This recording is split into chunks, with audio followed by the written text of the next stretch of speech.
பதையே மகாதேவா. தென்னாடுடைய சிவனே போற்றி, எந்நாட்டவர்க்கும் இறைவா போற்றி.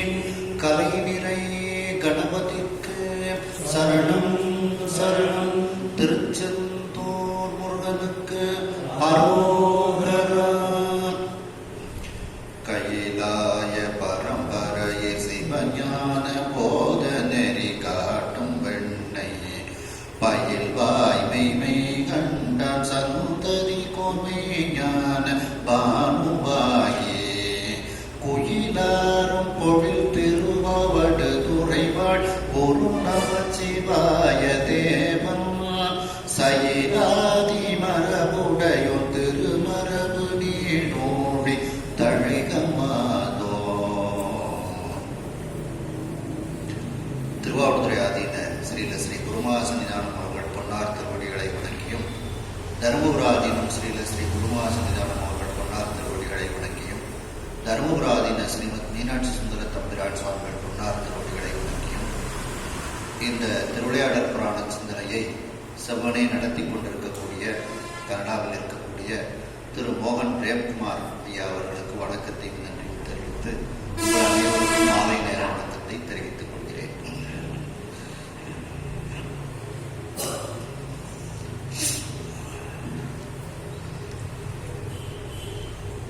மீனாட்சி அம்மை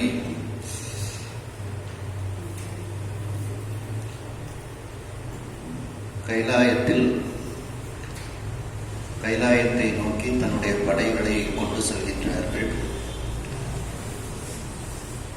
அங்கு போர் நடைபெறுகிறது. சிவபெருமானினுடைய படைகள் மிகுந்த தோல்வியை சந்திக்கின்றது.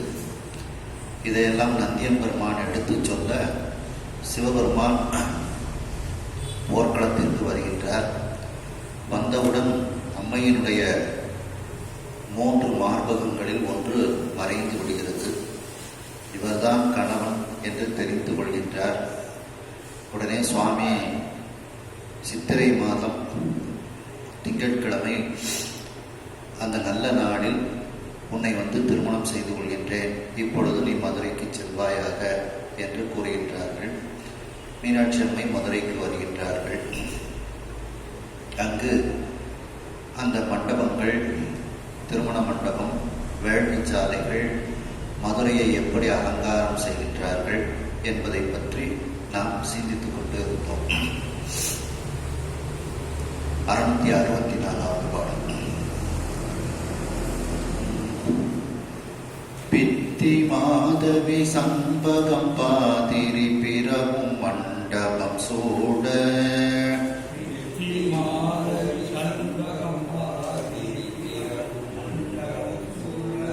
பத்தியாவடத்து அடிகள் வாய் திறந்து பண்பாட இம்மது கால.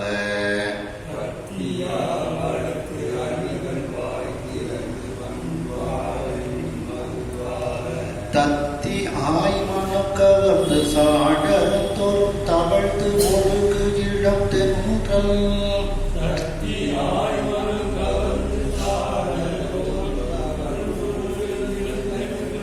தித்தியானிற்கும் அது துளி தெளித்திட செய்தனர் உய்யானம்.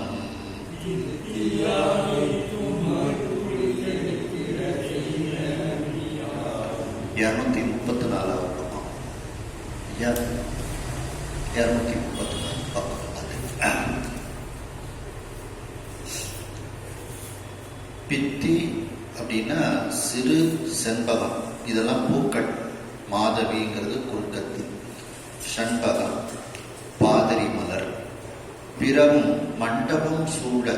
இப்படிப்பட்ட அந்த மலர்களையெல்லாம், அந்த செடிகள், இவற்றையெல்லாம், மலர் செடிகளையெல்லாம் அந்த மண்டபம் பிறவும் இன்னும் என்ன பூக்களெல்லாம் இறைவனுக்கு பயன்படுத்தக்கூடிய அந்த பூக்களை எல்லாம் மண்டபம் சூட, அந்த திருமண மண்டபத்தை சுற்றிலும் பத்தியா வளர்த்து, பத்தினா வரிசையாக அவர்கள் வளர்க்கின்றார்கள். அழிகள் வாய் திறந்து பண்பாட, இந்த மரங்களிலெல்லாம், இந்த செடிகளிலெல்லாம் அந்த இனிமையான வாசனை மிகுந்த பூக்கள் இருக்கின்றது. அதில் தேன் இருக்கின்றது. அந்த தேனை குடிப்பதற்காக அழிகள்னா வண்டுகளெல்லாம் வாய் திறந்து பண்பாடி கொண்டு அந்த பூக்களை சுற்றி சுற்றி வருகிறது. மதுக்கால இனிமையான தேனானது அந்த பூக்களில் இருந்து சொரிந்து கொண்டிருக்கிறது. கால அப்படின்னா சொரிதல் அர்த்தம். தத்தி ஆய்மனம் கவர்ந்து, மேலும் இந்த தென்றல் காற்றானது அந்த மரத்தில் உள்ள பூக்களில் எல்லாம் தத்தி கொண்டு சென்று, ஆய்மனம் அப்படின்னா நுண்மையான மனம், அந்த பூக்களில் உள்ள அந்த நுண்மையான மனத்தை கவர்ந்து கொண்டு தென்றல் காற்றானது சாளரம் தோறும் தவழ்ந்து, அங்கே இருக்கக்கூடிய அந்த ஜன்னல்களில் எல்லாம் தவழ்ந்து கொண்டு, ஒழுகு இளம் தென்றல், அங்கு வீசக்கூடிய அந்த இளம் தென்றல் காற்றானது மேலும் அது தென்றல் காற்றாகவும் இருக்கிறது. தித்தியா நிற்கும் மது துளி தெளித்திட, அந்த பூக்களில் உள்ள மது துளிகள், அந்த தேன் துளிகளையும், தித்திப்பாக இருக்கக்கூடிய அந்த தேன் துளிகளையும் அந்த காற்றுகள் எடுத்து கொண்டு வந்து அங்கு தெளிக்கின்றது. இவ்வாறு தெளிக்குமாறு அந்த இனிமையான வாசனை மிகுந்த மலர்களை எல்லாம் அந்த மண்டபத்தை சுற்றிலும் அவர்கள் வளர்த்தார்கள். இப்படிப்பட்ட ஒரு உய்யானம்னா பூங்கா. அந்த பூங்காக்களை இப்படியெல்லாம் அவர்கள் அமைத்தார்கள். அதாவது அந்த திருமண மண்டபத்தை சுற்றிலும் பலவிதமான பூக்கள், அந்த செடிகள், மரங்கள், கொடிகள் இவற்றையெல்லாம் வரிசையாக வளர்க்கின்றார்கள். அதில் உள்ள தேனை குடிப்பதற்கு வண்டுகள் ரீங்காரமிட்டு கொண்டு பன்னிசை போல ரீங்காரமிட்டு கொண்டிருக்கிறது. அந்த பூக்களில் தேன் சொரிகிறது. தென்றல் காற்றானது அங்கு வீசுகிறது. அந்த தென்றல் காற்று அந்த பூக்களில் உள்ள இனிமையான மனத்தை கவர்ந்து கொண்டும், அந்த பூக்களில் உள்ள தேனை எடுத்துக்கொண்டும், அங்கு இருக்கக்கூடிய இடங்களில் தேனை தெளித்து நுண்மையான வாசனையை எல்லா இடத்திலும் பரப்பிக்கொண்டு அந்த தென்றல் காற்று இவ்வாறு செய்கின்றது தன்னுடைய பணியை. ஏன்னா சூரபன்மன் ஒவ்வொருத்தருக்கும் ஒவ்வொரு வேலை கொடுக்குறான். அதுல இந்த மழை துளி எல்லாம் பார்த்தீங்கன்னா பெரிய மழையெல்லாம் பெய்யக்கூடாது. காலையில பெண்கள் தெளிக்கிறாங்க பார்த்தீங்களா வீட்டில், அப்படி தெளிக்கிறது மாதிரி தான் மழை பெய்யும். அவங்களுக்கு அந்த வேலை மிச்சம், காலையிலையும் சாயந்தரம். அப்படி வர்ணனுக்கு அப்படி ஒரு வேலை. அதே மாதிரி காற்று வேகமாலாம் வீசக்கூடாது, தகுந்தவாறு வீசணும். இப்படிலாம் ஒவ்வொருத்தருக்கும் ஒவ்வொரு வேலைகளை கொடுக்குறாங்க சூரபன். அதுபோல இங்க அந்த காற்றுக்கும் இந்த வேலை, காற்று இனிமையாக பக்குவமாக வீசிக்கொண்டு அங்கே இருக்கின்றது.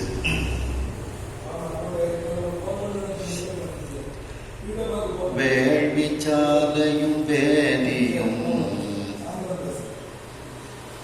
வேள்விச்சாலையும் வேதியும் குண்டம் மேகலையோடு தொன்னூல்,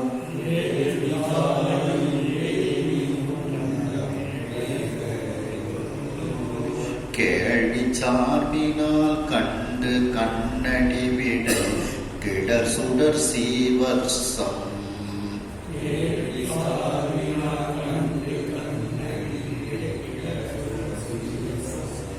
நீழ்வில் சாமரம் பதம்புரி சுவத்திகம் நிறை கூடம் என 8,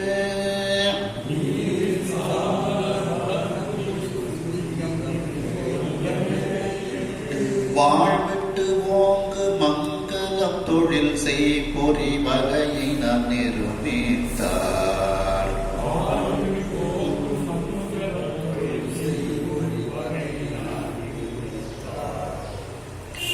வேள்விச்சாலைகள் அமைக்கின்றார்கள்.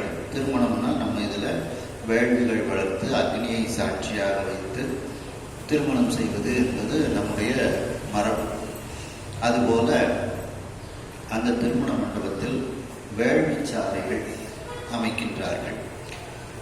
வேதியும் அப்படின்னா வேதிகை, அந்த மேடை மாதிரி இருக்கக்கூடிய அமைப்புக்கு வேதிகை அப்படின்னு பேர்.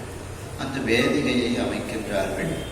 குண்டம், ஓமகுண்டத்தை அமைக்கின்றார்கள். மேலும் மேகலையோடு தொன்னூல். மேகலை அப்படின்னா வரம்பு அப்படின்னு ஒரு அர்த்தம் உண்டு, ஆடைன்னு ஒரு அர்த்தம் உண்டு. அப்போ அந்த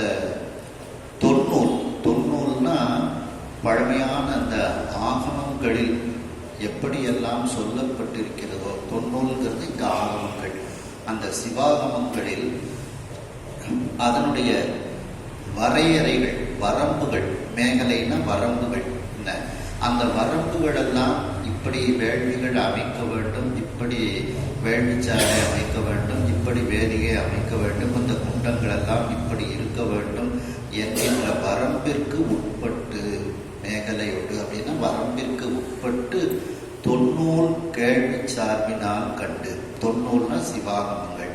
அந்த சிவாகமங்களில் சொன்ன கேள்வினா அந்த சொல்லப்பட்ட அந்த அமைப்பு, அந்த அமைப்பின்படி கண்டு அப்படின்னா அமைக்கின்றார்கள். அதாவது சிவாகமத்தில் சொல்லப்பட்டவாறு அந்த வேள்விச்சாலைகள், வேதிகைகள், குண்டங்கள் அமைக்கப்பட்டு இருக்கின்றது. கண்டுன்னா அமைத்து அப்படின்னு அர்த்தம். மேலும் அங்கு 8 விதமான மங்கள பொருட்களை எல்லாம் அவர்கள் வைத்திருக்கின்றார்கள். கண்ணாடி, விடை அப்படின்னா இடவம், அதுக்கப்புறம் கிளர் சுடர் அப்படின்னா விளக்கு, கிளர் சுடர்னா விளக்கு, சீவர்ஷம் அப்படின்னா இந்த மகாலட்சுமி வடிவத்தில் உள்ள பாவை, அந்த உலோகத்தினால அந்த பெண்களை போல உருவம் வச்சிருப்பாங்க. அவங்க கையில் விளக்கு வச்சிருப்பாங்க, பாவை விளக்கு இருப்பாங்க. அதுக்கு பேரு சீவர்ஷம் அப்படின்ட்டு பேரு. அதாவது திருமகள் வடிவ பாவை அப்படின்னு அர்த்தம். நீழ்வில் சாமரம், சாமரங்கள் இந்த வீசுவதற்கு பயன்படுத்துவோம் பார்த்தீங்களா, விசிறி மாதிரி இருக்கிறதுல பெருசு, பெரிய விசிறிக்கு பேரு சாமரம்னு பேரு. அது இப்படி அந்த பிடிக்கிறதுக்கு ஒரு பிடி வச்சிருப்போம், அது வில் மாதிரி இருக்கும். அந்த இப்படி பிடிச்சிக்கிட்டு வீசுவாங்க. அந்த கீழ்ப்பகுதி வில் போல இருக்கும். அதான் நீழ்வில் சாமரம், நீண்ட வில்லின் அமைப்போடு மேலையும் அந்த இது சாமரம் போல வில் போல இருக்கும். அப்படி நீண்ட வில் போன்ற அமைப்பை உடைய அந்த சாமரங்கள். வலம்புரி சங்கு, இந்த சங்குகள்லேயே வலம்புரி சங்கு ரொம்ப சிறப்பு. சுவத்திகம், அந்த ஸ்வஸ்திகம் மாதிரி உள்ள அமைப்பில் ஒரு அமைப்பு. நிறைகுடம், அந்த பூரண கும்பம்னு சொல்லுவோம் பார்த்தீங்களா, அந்த பூரண கும்பம். இப்படி என 8, இப்படி மேற்கூறிய இந்த 8 வாழ்விட்டு ஓங்கு மங்களம் அப்படின்னா, வாழ்னா ஒளின்னு அர்த்தம். ஒளி மிகுந்த, ஒளி ஓங்கி இருக்கக்கூடிய, அதாவது நிறைகுடம் என 8 நிரூபித்தார் அப்படின்னு அங்கே அதை முடிச்சுக்கிடணும். இப்படி 8 விதமான மங்கள பொருட்களை எல்லாம் அங்கே நிர்மாணம் செய்தார்கள். எங்கே எங்கெல்லாம் அதை வைக்க வேண்டுமோ அங்கே அதை நிர்மாணம் செய்தார்கள். மேலும் அந்த பூஜைக்கு உரிய அந்த பாத்திரங்கள், தூப தீபங்கள், இதையெல்லாம் எப்படி எங்கே வைக்க வேண்டுமோ அதையும் வைத்து நிர்மாணம் செய்தார்கள்.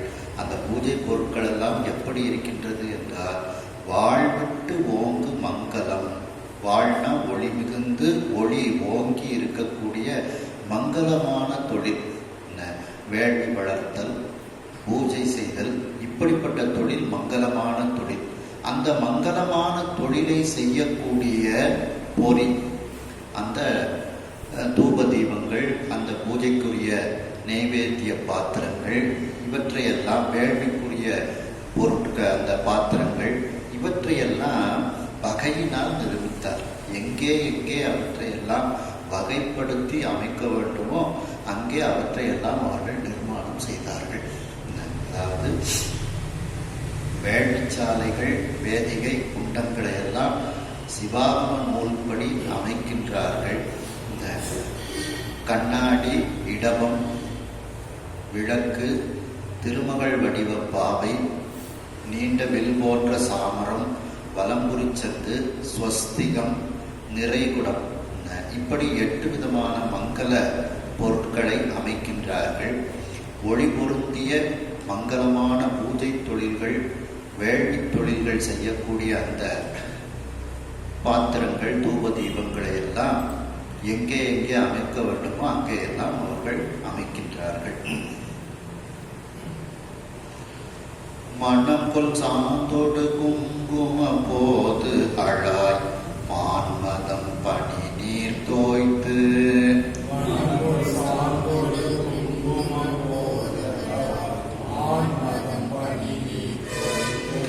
இணங்கு சேரு செய்து இருநிலம் தடவே வான் இரவி மண்டலம் நாண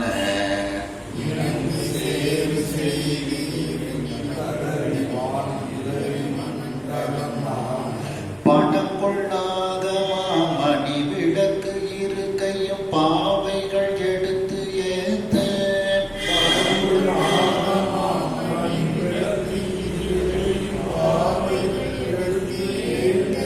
கணக்குள் தாரகை என நவமணி குயில் கம்பலம் விதானித்தார்.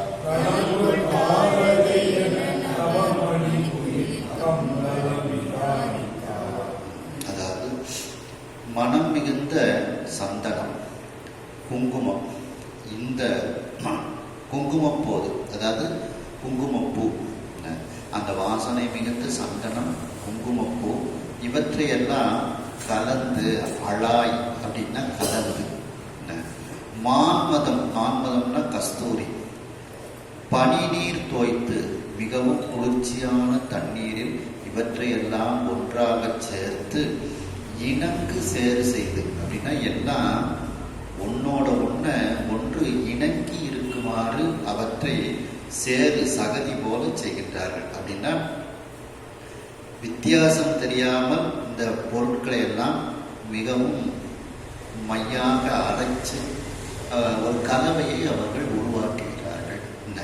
சந்தனம், குங்குமப்பூ, கஸ்தூரி, பனிநீர், பனிநீர்னா மிகவும் குளிர்ச்சியான தண்ணீர், இவற்றையெல்லாம் ஒன்றுக்கொன்று வித்தியாசம் தெரியாதது போல இணங்கி இருக்குமாறு சேறு போல செய்து, சகதியை போல அந்த குழம்பை அவர்கள் தயாரிக்கின்றார்கள். செய்து அதை தாங்கள் அந்த இருநிலம் தடவி, அந்த திருமண மண்டபம், அந்த வேள்விச்சாலைகள், இங்கு இருக்கக்கூடிய அந்த தரையிலெல்லாம் இவற்றை வைத்து அவர்கள் பூசுகின்றார்கள். தரையை மெழுக்கிடுகின்றார்கள். அழகிட்டு மெழுக்கிட்டுன்னு சொல்றோம் பார்த்தீங்களா, அதுபோல மெழுக்கிடுகிறார்கள் தடவி. வான் இரவி மண்டலம் நாண, வானத்தில் இருக்கக்கூடிய சூரிய மண்டலம், சூரிய மண்டலம்னா சூரியன், நவக்கோள்கள், நட்சத்திரங்கள், இவைகளெல்லாம் வெட்கப்படுமாறு, நாணுமாறு பணம்கொள் நாகமா மணி விளக்கு.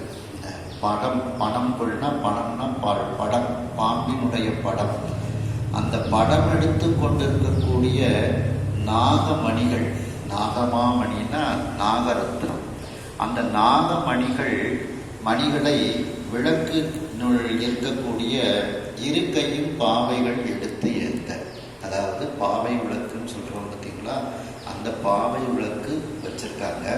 அந்த பாவை விளக்குல அந்த பெண்ணினுடைய கையில விளக்கு இருக்கு. அந்த விளக்கு நுனியில தீபத்துக்கு பதிலாக நாகமணிகளை வச்சிருக்காங்க. அது அப்படியே விளக்கு எரிவது போல பிரகாசமாக ஒளிவிட்டு கொண்டு இருக்கின்றது அப்படிங்கிறாங்க. இதை பார்த்து சூரிய மண்டலத்தில் உள்ள எல்லாரும் வெட்கப்படுகின்றார்களாம். அப்படி அந்த சூரிய மண்டலத்தில் இருக்கக்கூடிய நவகோள்கள், சூரியன், இரவி சூரியன், நட்சத்திரங்களே வெட்கப்படுமாறு பாவை விளக்குகள் அங்கே வைக்கப்படுகிறது.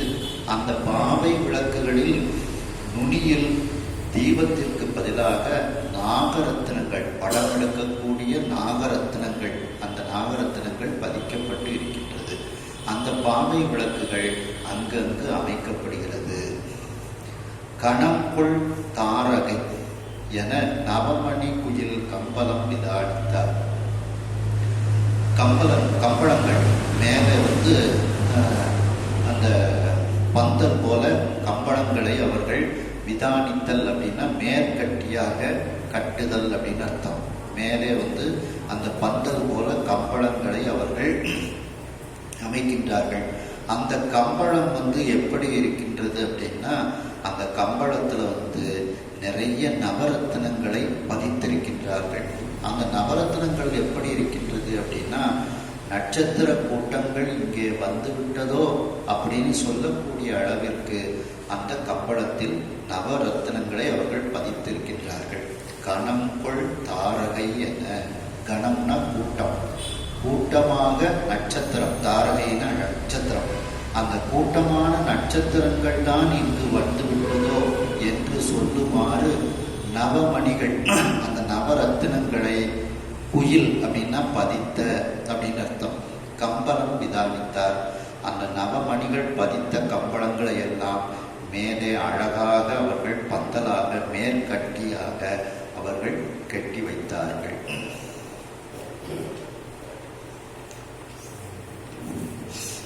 செம்பொற் கோயில் முன் சேந்தொடு காவணம் திசையெல்லாம் விழுங்க செய்து,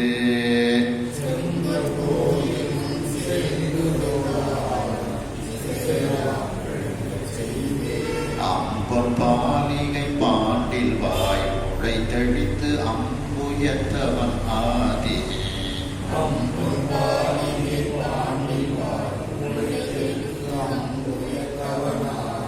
உம்பர்க்கு ஏற்ற பொன் கம்பள மேல் விரித்து உள்ளுர தவிசியிட்டு,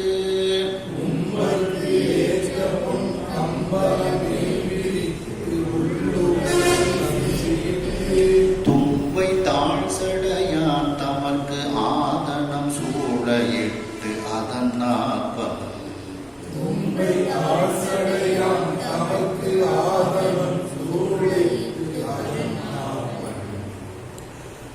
செம்பொற் கோயில் அப்படின்னா இங்க திருமண மண்டபம். அந்த செம்பொற் கோயில் போல் இருக்கக்கூடிய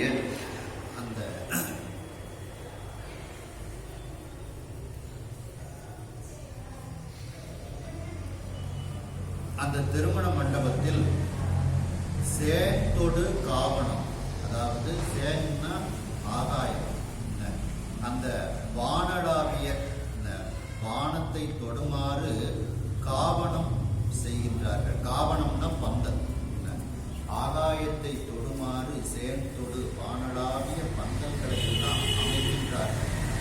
அந்த பந்தல்கள் எப்படி இருக்கிறது? திசையெல்லாம் விழுங்க செய்து, 8 திசைகளையும் அந்த பந்தல்கள் விழுங்கி விடுகின்றது. 8 திசைகளையும் பந்தல்கள் விழுங்குமாறு அந்த பந்தல்களை அங்கே அமைக்கின்றார்கள் திருமண மண்டபத்திற்கு முன்னால். மேலும் அம்பொன் பாலிகை பாண்டில்வாய் முளைத்தெழித்து, அழகிய தங்கத்தால் அந்த முளைப்பாலிகை போடக்கூடிய அந்த ஒரு வட்டி, ஒரு தட்டு போன்ற அமைப்பு பார்த்துருக்கீங்க, அதெல்லாம் தங்கத்தில் செய்யப்பட்டிருக்கு. அம்பொன் பாலிகை, முளைப்பாலிகை, முளைத்தழித்தலுக்கு பயன்படுத்தக்கூடிய அந்த ஒரு தட்டு, அதுக்கு பேர் பாண்டில்னு பேர். அந்த பாலிகை முளைப்பாலிகை இடக்கூடிய அந்த தட்டு வட்டி, அந்த வட்டில்களில் முளை தெளித்து அதனுள் அந்த நவதானியம் அவர்கள் தெளித்து வைக்கின்றார்கள். மேலும் அம்புயத்தவன் ஆதி உம்பர்க்கு என்ற, அம்புயத்தவன் அப்படின்னா பிரம்மதேவன். அந்த அம்புயம்னா தாமரை, தாமரையில் அமர்ந்திருக்கக்கூடிய பிரம்மதேவன். பிரம்மதேவன் முதலாக உம்பர்க்கு ஏற்ற தேவர்களுக்கெல்லாம் அவரவர்களுக்கு ஏற்றவாறு பொன் கம்பளம் மேல் விரித்து, யார் யாருன்னா எந்தெந்த பக்கம் உட்கார்வாங்க அப்படின்ட்டு அவர்களுக்கெல்லாம் ஒவ்வொரு ஆசனங்களை அவர்கள் அமைக்கின்றார்கள். அந்த ஆசனங்களுக்கு மேலே அந்த அழகிய கம்பளங்களை எல்லாம் அமைக்கின்றார்கள். பொன் கம்பளம், அதாவது தங்கத்தால் செய்யப்பட்ட அந்த மேற்கட்டி, அந்த கம்பளங்களை எல்லாம் மேலே விரித்து அந்த கம்பளத்துக்கு கீழே உள்ளுர தவிசு இட்டு அவரவர்களுக்கு ஏற்றாற் போல ஆசனங்களை அங்கே அமைக்கின்றார்கள்.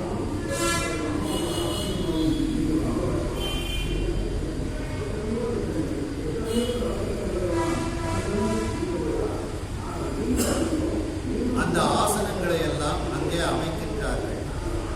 அதாவது பிரம்மதேவன் முதலாகிய தேவலோகத்தில் உள்ள அனைவருக்கும் ஒவ்வொரு ஆசனங்கள் எந்த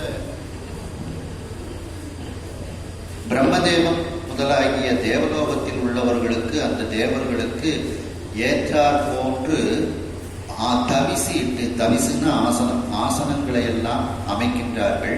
அந்த ஆசனங்களுக்கு மேலே கம்பளங்களை எல்லாம் விரித்து, அழகாக தங்கத்தால் செய்யப்பட்ட கம்பளங்களை எல்லாம் விரித்து அதற்கு கீழே அவர்களுக்கு தக்க ஆசனங்களை அமைக்கின்றார்கள். மேலும் சிவபெருமானினுடைய அடியார்களுக்கு அந்த மண்டபத்தை சுற்றிலும் அவர்களுக்கு ஆசனங்களை அமைக்கின்றார்கள். தும்பை தாழ் சடையான், தும்பை பூவை அணிந்த தாழ்ந்த சடையை உடைய சிவபெருமானினுடைய தமர்க்கு, சிவபெருமானினுடைய அடியார்களுக்கு ஆதனம்னாலும் ஆசனம் தான். ஆசனம் சூழ இட்டு அதன் நாப்பன், அந்த மண்டபத்தை சுற்றிலும் அவர்களுக்கு ஆசனங்கள் எல்லாம் அமைக்கப்படுகிறது. அதற்கு நடுவில் நாப்பன் அப்படின்னா நடுவில் அப்படின்ட்டு, அதாவது செம்பொற்கோயில் போல் இருக்கக்கூடிய அந்த திருமண மண்டபத்தில் வானத்தை தொடுமாறு வானளாவிய பந்தல்களை அமைக்கின்றார்கள். அந்த பந்தல்கள் எல்லா திசைகளையும் விழுங்கி விடுகிறது, விழுங்குமாறு பிரம்மாண்டமாக அமைக்கின்றார்கள். தங்கத்தால் செய்யப்பட்ட அந்த தட்டு போன்ற வடிவத்தில் உள்ள வட்டிலில் முளைப்பாளிகைகள் தெளித்து வைக்கின்றார்கள். பிரம்மதேவன் முதலானவர்கள் இருக்கக்கூடிய இடத்தில் மேலே தங்கத்தால் செய்த கம்பளங்களை விரித்து அந்த கம்பளத்திற்கு கீழே அவர்களுக்கு தக்க ஏற்ற ஆசனங்களை அமைக்கின்றார்கள். சிவபெருமானினுடைய அடியார்களுக்கு மண்டபத்தை சுற்றிலும் அவர்களுக்கு தக்க ஆசனங்களை எல்லாம் அமைக்கின்றார்கள். இது அனைத்திற்கும் நடுவில் அடுத்தால எப்படி சுவாமியம்பாடு இருக்கக்கூடிய இடம் அமைக்கின்றார்கள்னு அடுத்தால சொல்றாங்க. பெரிய புராணத்தில் சொல்லும்போது பார்த்தீங்கன்னா, இந்த பந்தல் எங்கும் அமைக்கப்பட்டது அப்படிம்பாங்க. மங்கள வினைகள் எங்கும், மனம் செய் கம்பலைகள் எங்கும், பங்கைய வதனம் எங்கும், பண்களின் மழலை எங்கும், பொங்கொழி கலன்கள் எங்கும், புதுமலர் பந்தல் எங்கும், செங்கையல் பழனம் எங்கும், திருமகள் உரையுள் எங்கும் அப்படின்ட்டு பெரிய புராணத்தில் அந்த பந்தல்கள் எல்லாம் எங்கும் அமைக்கப்பட்டது அப்படின்னு சொல்லி சொல்லுவாங்க. தும்பை பூவை சுவாமி அணிந்திருக்கிறாங்க.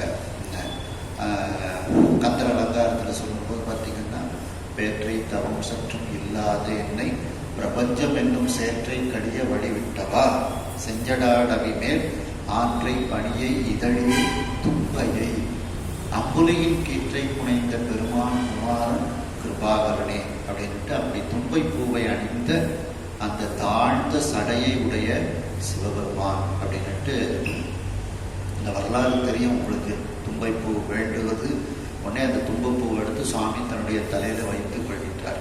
அப்படிப்பட்ட அந்த தும்பை தாழ் சடையான், தும்பையை அணிந்த தாழ்ந்த சடையை உடைய அந்த சிவபெருமான் அப்படின்ட்டு அந்த சிவபெருமானுடைய தமர்க்கு அப்படின்ட்டு அவனுடைய அடியார்களுக்கு, அவனுடைய உறவினர்களுக்கு அப்படின்னுலாம் எடுத்துக்கலாம். நம் தமர் ஊரன் என்றான் முடித்தான் வரை உத்தமனே அப்படின்ட்டு என்னன்னு சொன்னாரு. நம் தமர் ஊரன் அப்படின்ட்டு சொன்னாரு சுவாமி. அங்கே இருக்கக்கூடிய முனிவர்கள்ட்ட எல்லாம் நம் தமர் ஊரன் என்றான் முடித்தான் வரை உத்தமனேன்னுட்டு சொன்னாங்க, சுவாமி சொன்னாங்க அப்படின்ட்டு சுந்தரமூர்த்தி சுவாமிகள் சொன்னது போல அந்த சிவபெருமானினுடைய தமர்க்கு, அவனுடைய அடியார்களுக்கு, அவனுடைய உறவினர்களுக்கெல்லாம் மண்டபத்தை சுற்றிலும் அழகிய ஆசனங்கள் எல்லாம் அமைக்கப்பட்டது. இவற்றிற்கு நடுவில் நாப்பம் அப்படின்னா நடுவில் கற்பகம் தரு வயிரவாள் அறிப்பிட கதுவ பொன் புரடு ஏற்றி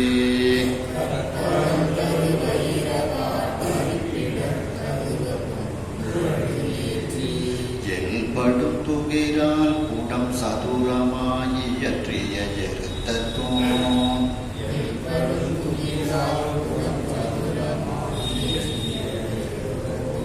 வில்படும் பழிக்கு உத்தரம் துப்பினா விடங்க மேல் நிலம் மூன்றா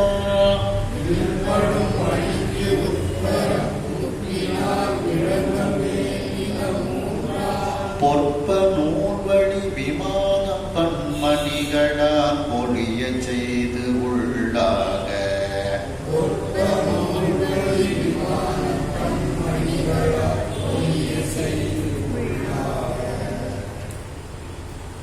கற்பகம் தரு வயிரவாள். மீனாட்சி அம்மை திருலோகத்துக்கு படையெடுத்து செல்கின்றார்கள். அங்கிருந்து கற்பக மரத்தை கொண்டு வருகின்றார்கள். அந்த கற்பக மரம் கேட்டதெல்லாம் கொடுக்கும். அப்படிப்பட்ட அந்த இந்திரலோகத்தில் உள்ள கற்பக மரமானது தருகின்றது. இப்படி இப்படி வேணும் அப்படின்னு கேட்டோம்னா அந்த கற்பக மரம் வந்து கொடுக்கின்றது. அப்படி அந்த கற்பக மரம் தந்த வயிரவாள் அரிப்பிடர் கதுவர், அதாவது வைரத்தால் செய்யப்பட்ட அரின சிங்கம், பிடர்னா பிடரி, அந்த வைரத்தால் செய்யப்பட்ட பிடரியை உடைய அந்த சிங்கம், அந்த சிங்கத்தினுடைய பிடரி பொருந்துமாறு, கதுவ அப்படின்னா பொருந்துமாறு பொன் குரடு ஏற்றி தங்கத்தால் செய்யப்பட்ட பலகை அமைக்கின்றார்கள். ஒரு தங்க பலகை, அதற்கு கீழே சிங்கங்கள் தாங்கிக் கொண்டு இருக்கின்றது. அந்த சிங்கங்கள் வைரத்தால் செய்யப்பட்ட சிங்கங்களாக இருக்கின்றது. அந்த சிங்கத்தினுடைய தலைக்கு மேலே ஒரு பொற்பலகையை அமைக்கின்றார்கள். இந்த குரடுன்னா பொற்பலகை அப்படின்ட்டு. மேலும் எல்படும் துகிரா குடம் சதுரமா இயற்றிய எழுத்தத்துவம். எல் அப்படின்னா ஒளின்னு அர்த்தம். ஒளி பொருந்திய துகிர் அப்படின்னா பவளம். பவளத்தினால் அந்த கீழே வந்து குடம் போன்ற ஒரு தூண்கள் அமைக்கப்பட்டிருக்கின்றது. கீழே வந்து குடம் போன்று இருக்கின்றது. அதற்கு மேல் சதுரமாக அந்த தூண்கள் இருக்கிறது. அப்படி கீழே குடம் போன்ற அமைப்புடன் அதற்கு மேல் சதுரமாக அந்த பவளத்தால் செய்யப்பட்ட தூண்கள், எருத்த தூண், அழகிய கழுத்துக்கள் எல்லாம், அழகிய வேலைப்பாடுகள் கொண்ட தூண்கள் எல்லாம் அங்கே நிறுவப்படுகிறது. அதாவது பவளத்தால் செய்த ஒளி பொருந்திய கீழே குடம் போன்றும் அதற்கு அடுத்தாற் போல சதுரமாகவும் அழகிய கழுத்துக்கள் உடைய மேற்பகுதி அழகாக அமைக்கப்பட்ட அந்த தூண்கள் எல்லாம் அங்கே நிறுவப்படுகிறது. மேலும் வில்படும் பழிக்கு உத்தரம், உத்தரங்கள் போடுவாங்க பார்த்தீங்களா, மேலே போடக்கூடிய அந்த கம்பு, அந்த உத்தரம் வந்து ஒளி மிகுந்த பழிக்கினால் செய்யப்பட்ட உத்தரங்கள் அங்கு அமைக்கப்படுகிறது. வில் அப்படின்னா ஒளி, ஒளி பொருந்திய பழிக்கு, அதில் பழிக்குன்னு இருக்கு, அதை லீடு திருத்திக்கிடுங்க. பழிக்கு உத்தரம் அப்படின்னா அந்த பழிக்கினால் செய்யப்பட்ட உத்தரங்கள் அங்கே அமைக்கப்பட்டிருக்கிறது. மேலும் துப்பினால் விடங்கம், துப்புனாலும் பவளம்னு அர்த்தம். துகிர், துப்பு இதெல்லாம் பவளத்தை குறிக்கும். அந்த பவளத்தால் விடங்கம், விடங்கம்னா கொடுங்கைகள். அழகா அந்த சைடுல வந்து இந்த ஜன்னலுக்கு ஒரு அமைப்பு பக்கம் பார்த்தீங்கன்னா அந்த மாதிரி உள்ள அமைப்பு, அதுக்கு பேர் கொடுங்கைகள். அந்த கொடுங்கைகள் எல்லாம் அமைக்கப்படுகிறது. மேல் நிலம் மூன்றா, அந்த 3 அடுக்கு ஒரு கோபுரம் விமானம் அமைக்கப்படுகிறது. அந்த விமானமானது 3 அடுக்குகளை கொண்டதாக இருக்கிறது. மேல் நிலம் மூன்றா பொற்ப அமைத்து நூல்வழி, சிவாகமம் நூல்களில் இல்லை சிற்ப நூல்களில் எவ்வாறு சொல்லப்பட்டிருக்கிறதோ அந்த வழிப்படி விமானம், அந்த விமானம் அமைக்கப்படுகிறது. பன்மணிகளால் ஒளிய செய்து உள்ளாக பலவிதமான நவரத்தினங்களை கொண்டு அந்த விமானம் பொலியுமாறு, விமானம் அழகாக இருக்குமாறு செய்து அங்கு அமைக்கின்றார்கள். இவைகளெல்லாம் அங்கே அமைக்கப்பட்டு இருக்கிறது.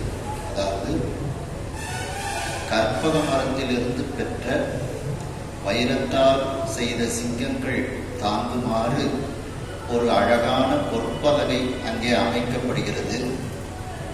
அதற்கு பக்கங்களில் பவளத்தால் செய்யப்பட்ட தூண்கள் அமைக்கப்படுகிறது. ஒளி பொருந்திய பளிங்கினால் உத்தரங்கள் அமைக்கப்படுகிறது. பவளத்தால் கொடுங்கைகள் அமைக்கப்படுகிறது. 3 அடுக்கு கொண்ட அந்த சிவாகம நூல்கள், சிற்ப நூல்களில் சொன்ன முறைப்படி விமானங்கள் அங்கே அமைக்கப்படுகிறது. அந்த விமானங்கள் பலவிதமான மணிகளால் அலங்காரம் செய்யப்பட்டு இருக்கின்றது அப்படிங்கிறாங்க. இதுல அந்த பொற்பலகை அப்படிங்கிறது இதுல மாணிக்கவாசகர் சுவாமிகள் சொல்றாங்க பார்த்தீங்களா, சீரார் பவழம் கால் முத்தம் கயிறாக ஏறாரும் பொற்பலகை ஏறி இனிதமர்ந்து. அந்த பொற்பலகை அதான் குரடு ஏற்றி, பொன் குரடு ஏற்றி, அந்த பொன் குரடு தான் பொற்பலகை அப்படின்ட்டு. அடுத்த பாடல் பாருங்க. அங்கமாருமே காங்களாய் முதலெழுத்து அம்பொற் பேடிகையாகி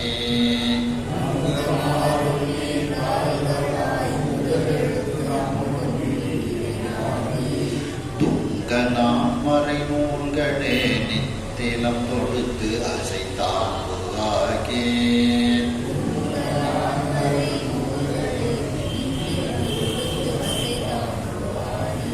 எங்கள் நாயகன் எம் பெருமாட்டியோடு இருப்பதற்கு கொண்டு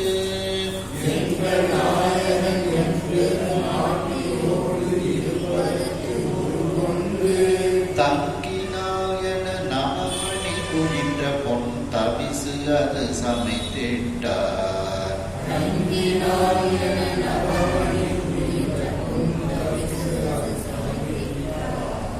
இதுல அந்த மண்டபத்துக்கு நடுவுல அமைக்கப்பட்ட ஒரு உள்ளமைப்பு, அதற்கு நடுவில் இப்போ சுவாமிக்கும் அம்பாளுக்கும் அந்த மணமக்கள் வீற்றிருக்கக்கூடிய அந்த ஆசனம் அது எப்படி அமைக்கப்பட்டிருக்கிறது அப்படின்ட்டு இதில் சொல்றாங்க. மணமக்கள் வீற்றிருக்கக்கூடிய ஆசனம் எப்படி அமைக்கப்பட்டிருக்கின்றது அப்படின்னு இதில் வர்ணனை பண்றாங்க. அங்கம் 6 கால்களாய், இந்த வேதம் 6 அங்கங்கள், அங்கமும் வேதமும் போதுநாவர் அங்கனர் நாடு மடிபரவன் சொன்னது போல அந்த 6 அங்கங்கள், இந்த நிறுத்தம் யோகிடம் அப்படின்னு 6 அங்கங்கள் சொல்றாங்க பார்த்தீங்களா. அந்த 6 அங்கங்களுமே 6 கால்களாக அமைக்கப்பட்டிருக்கிறது, தூண்களாக. முதல் எழுத்து அம்பொன் பீடிகை ஆகிய, முதல் எழுத்துன்னா பிரணவம், ஓங்காரம். அந்த ஓங்காரமே அழகிய பொன்னால் செய்யப்பட்ட பீடமாக அமைக்கப்பட்டிருக்கிறது. துங்க நான்மறை நூல்களை, தூய்மையான, துங்கன தூய்மை, தூய்மையான 4 வேதங்கள், ரிக்யஜு சாமம் அதர்வனம் என்கின்ற அந்த 4 வேத நூல்களே நித்தினம் தொடுத்து அசைத்தாங்கு ஆகி, அந்த 4 வேதங்களே கயிறாக இருக்கிறது. அது எப்படிப்பட்ட கயிறாக, அதாவது நித்திலம் முத்துக்கள் தொடுத்து அசையக்கூடிய அந்த கயிறு போல இந்த கயிறுகள் அமைக்கப்பட்டிருக்கிறது அப்படின்னு எடுத்துக்கலாம். அந்த முத்துக்களை கோர்த்து வைத்திருக்கக்கூடிய அந்த கயிறாக இந்த வேதங்கள் இருக்கின்றது அப்படின்ட்டு சில இதுக்கு அர்த்தம் எழுதியிருக்காங்க. முத்துக்கள் தொடுத்து அமைக்கப்பட்ட அந்த அசையக்கூடிய அந்த கயிறாக 4 வேதங்களை கொண்டு தயார் செய்து அந்த கயிறுகள் அங்கே அமைக்கப்பட்டிருக்கிறது. எங்கள் நாயகன், எங்கள் அந்த சொக்கநாத பெருமான் எம்பெருமாட்டியோடு, அந்த தடாதகை பிராட்டியோடு இருப்பதற்கு உருக்கொண்டு தங்கினார் என்ன, அழகிய ஒரு உருவத்தை கொண்டு அங்கு தங்கி இருப்பது போல நவமணி குயின்ற பொன் தவிசு, நவரத்னங்களால் இழைத்த, குயின்றனா இழைத்த பொன்னாலாகிய ஆசனத்தை அங்கே சமைத்திட்டார், அங்கே அமைத்தார்கள். அதாவது 6 அங்கங்கள் கால்களாகவும், ஓங்காரமே பீடமாகவும், பீடிகைன பீடமாகவும், 4 வேதங்களே முத்துக்களாக கோர்க்கப்பட்டு கயிறாகவும், எங்கள் சிவபெருமானும் எங்களுடைய மீனாட்சி அம்மையும் இருப்பதற்கு உருக்கொண்டு தங்கியது போல நவமணிகள் இழைத்த அந்த பொன்னாலாகிய ஆசனம் அங்கு சமைக்கப்பட்டது.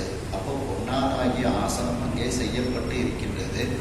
அவைகள் இப்படியெல்லாம் இருக்கின்றது அப்படின்ட்டு இவற்றை ஒப்பிட்டு கூறுகின்றார்கள். இதுலையும் பார்த்தீங்கன்னா சீரார் பவளம் கால் முத்தம் கயிறாக, அந்த முத்துக்கள் எல்லாம் கயிறாக, முத்துக்கள் கோர்க்கப்பட்ட கயிறு அப்படின்ட்டு. அடுத்த பாடம் பாருங்க.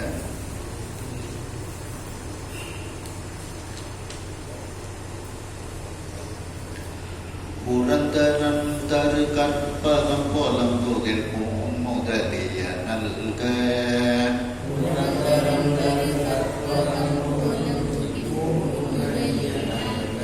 சுரந்து அரும்பெறல் அமுதம் ஐவகை அது சுவை உணா முதலாக,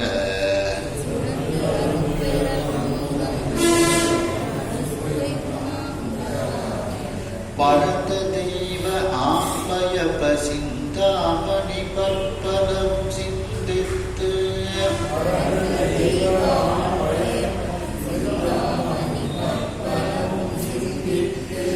இறந்து வேண்டுவ தரத்தர ஈட்டினார் இந்திரன் நகரான,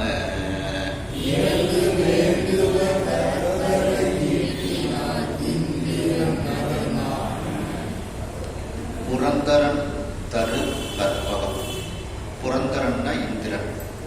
அந்த இந்திரனினுடைய உலகத்திற்கு அம்பிகை போருக்கு சென்று அந்த இந்திரனிடத்திலிருந்து திரையாக பெற்ற, கப்பமாக பெற்ற அந்த கற்பக மரம், காமதேனு, சிந்தாமணி இவைகள்லாம் இப்போ மதுரையில் இருக்கு.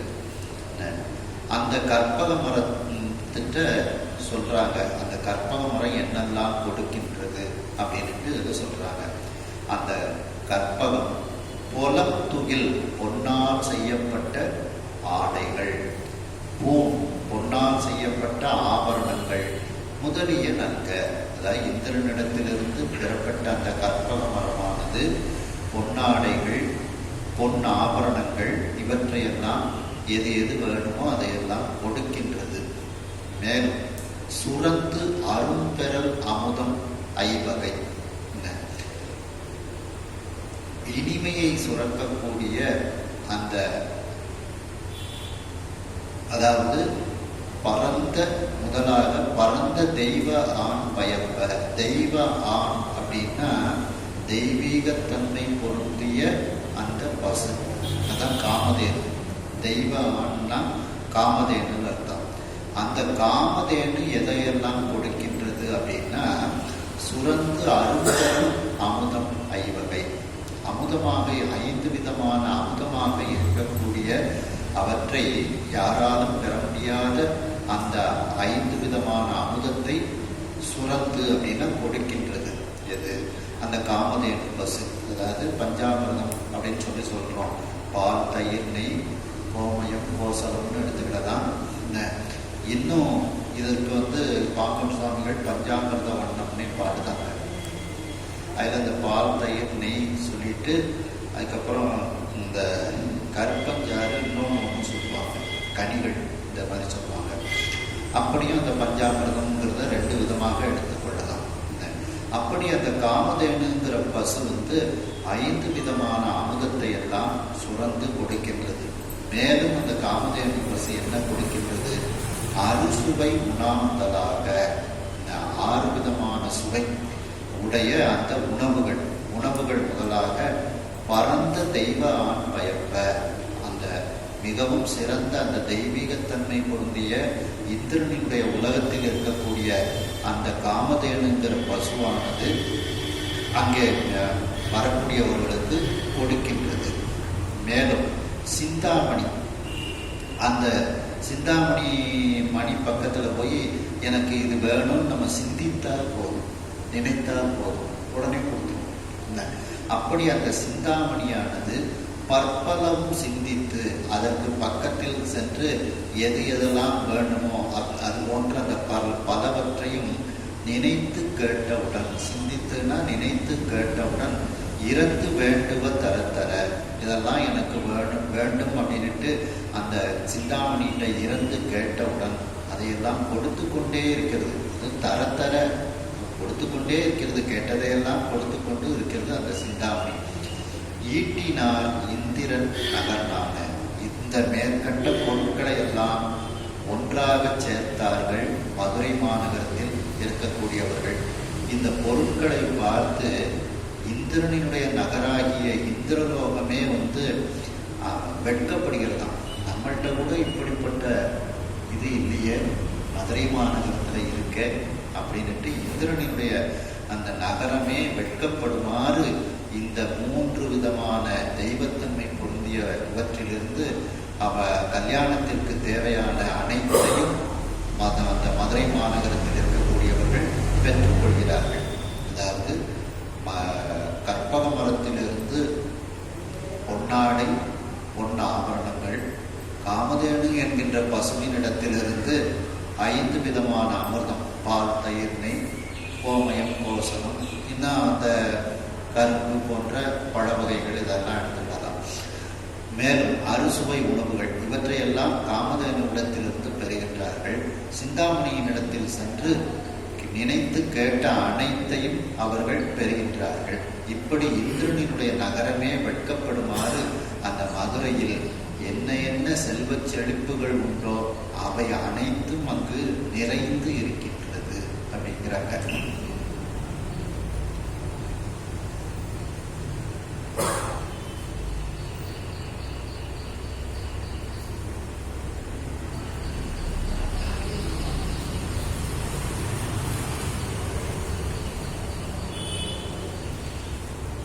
அடுத்த பாடல். தென்னர் சேகரன் திருமகள் திருமண திருமுகம் வரவேற்று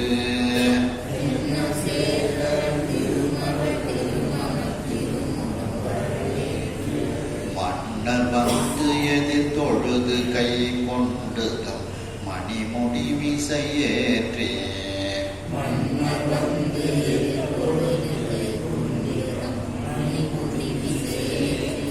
அன்ன வாசகம் கேட்டனர் கொணர்ந்தவர்க்கு அருங்கலம் துடில் நல்கி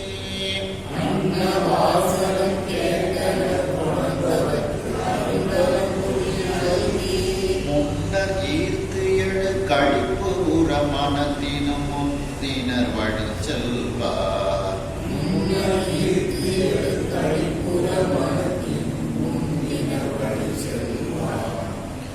தென்னர் சேகரன், சேகரன்னா சிறந்தவர்கள், சிறந்தவன் அர்த்தம். அதாவது தென்னர் அப்படின்னா பாண்டியர், பாண்டிய மன்னர்களிலேயே சிறந்தவனாக இருக்கக்கூடியவன் மதயத்துவச பாண்டியன். பாண்டியர்களுக்கே ஒரு மணிமகுடம் தரித்தவன் போன்று, பாண்டியர்களினுடைய முடி போன்று மணிமகுடம் போன்று இருக்கக்கூடிய அந்த மலையத்துவச பாண்டியன். அந்த மலையத்துவச பாண்டியனுடைய மகளாக இருக்கக்கூடிய தடாதகை பிராட்டியார் தென்னர் சேகரன் திருமகள், மலையத்துவச பாண்டியனுடைய திருமகளாக இருக்கக்கூடிய தடாதகை அம்மையார். அந்த தடாதகை அம்மையாரினுடைய திருமண ஓலைகள் எல்லா மன்னர்களுக்கும் அனுப்பி வைக்கின்றார்கள் தூதுவர்கள் மூலமாக. அந்த தூதுவர்கள் அந்த திருமண பத்திரிகையை, திருமண ஓலையை மன்னர்களிடத்தில் சென்று கொடுக்கின்றார்கள். அந்த மன்னர்கள் எதிர்கொண்டு வணங்கி அந்த திருமண பத்திரிகையை வாங்கிக் கொள்கின்றார்கள். தங்களுடைய தலையின் மீது வைத்து அவர்கள் வணங்குகின்றார்கள். அந்த திருமண செய்தியையும் அந்த தூதுவர்கள் கூறுகின்றார்கள். அந்த திருமண செய்தி சொன்ன அவர்களுக்கு நல்ல ஆடைகள், ஆபரணங்களை எல்லாம் கொடுத்து அவர்களை அனுப்பி வைக்கின்றார்கள். இப்பொழுது அவர்கள் மிகவும் வேகமாக நாம் திருமணத்திற்கு செல்ல வேண்டும் என்று அவர்கள் மிகவும் மகிழ்ச்சியாக திருமணத்திற்கு செல்வதற்குரிய ஆயத்தங்களை செய்கின்றார்கள். தென்னர் சேகரன் திருமகள், அந்த மலையத்துவச பாண்டியனுடைய திருமகளாக இருக்கக்கூடிய தடாதகை அம்மையாரினுடைய திருமண திருமுகம், திருமண ஓலை, அந்த திருமண பத்திரிகை, இதை வரவேற்று மன்னர்களிடத்தில் தூதுவர்கள் கொண்டு கொடுக்கின்றார்கள். அதை வரவேற்று மன்னர் வந்து எதிர்த்தொழுது, அந்த மன்னர்கள் எல்லாம் வந்து அந்த தூதுவர்கள் வைத்திருக்கக்கூடிய பத்திரிகையை வாங்கி அப்படியே அதை தொழுகின்றார்கள். பத்திரிகையை அவர்கள் வணங்குகின்றார்கள். தொழுது கை கொண்டு, தொழுது வணங்கி அந்த பத்திரிகையை பெற்றுக்கொள்கின்றார்கள். கை கொண்டுனா பெற்றுக்கொள்கின்றார்கள். தம் மணிமுடி மிசையேற்றி தங்களுடைய தலையின் மீது வைத்து வணங்குகின்றார்கள். ஏற்றினா வணங்குதல், வணங்குகின்றார்கள். அந்த வாசகம் கேட்டனர். அந்த வாசகம்னா திருமண செய்தி, இத்தனாம் தேதி இந்த கிழமை இத்தனை மணிக்கு திருமணம் அப்படிங்கிற அந்த செய்தியை கேட்டனர். உணர்ந்தவருக்கு, அந்த திருமண பத்திரிகை கொண்டு வந்தவர்களுக்கு, திருமண திருமுகம் கொண்டு வந்தவர்களுக்கு ஆறுக்களம், நல்ல ஆபரணங்கள், துகில் ஆடைகளை எல்லாம் நல்கி கொடுத்து முன்னர் ஈர்த்து எடுக்கழிப்பு கூட. இதை கேட்டவுடனேயே அவர்களுக்கு மனதில் ஒரு மிகப்பெரிய கழிப்பு, மகிழ்ச்சி ஏற்படுகின்றது. மனத்தினும் முந்தினர் வழி சென்றார். மனதை விட வேகமாக அவர்கள் திருமணத்திற்கு நாம் செல்ல வேண்டும் அப்படின்ட்டு அதற்குரிய ஒரு ஏற்பாடுகளை எல்லாம் அந்த மன்னர்கள் செய்ய ஆரம்பிக்கின்றார்கள். அடுத்த பாடல். கொங்கர் சிங்களர் பல்லவர் வில்லவர் கோசலர் பாஞ்சாலர்,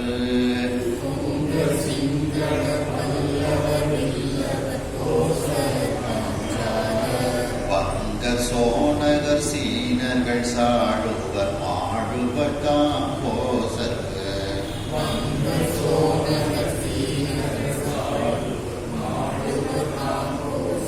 அங்கர் மாகதர் ஆரியர் நேரியர் அவத்தியர் வைதற்பர்,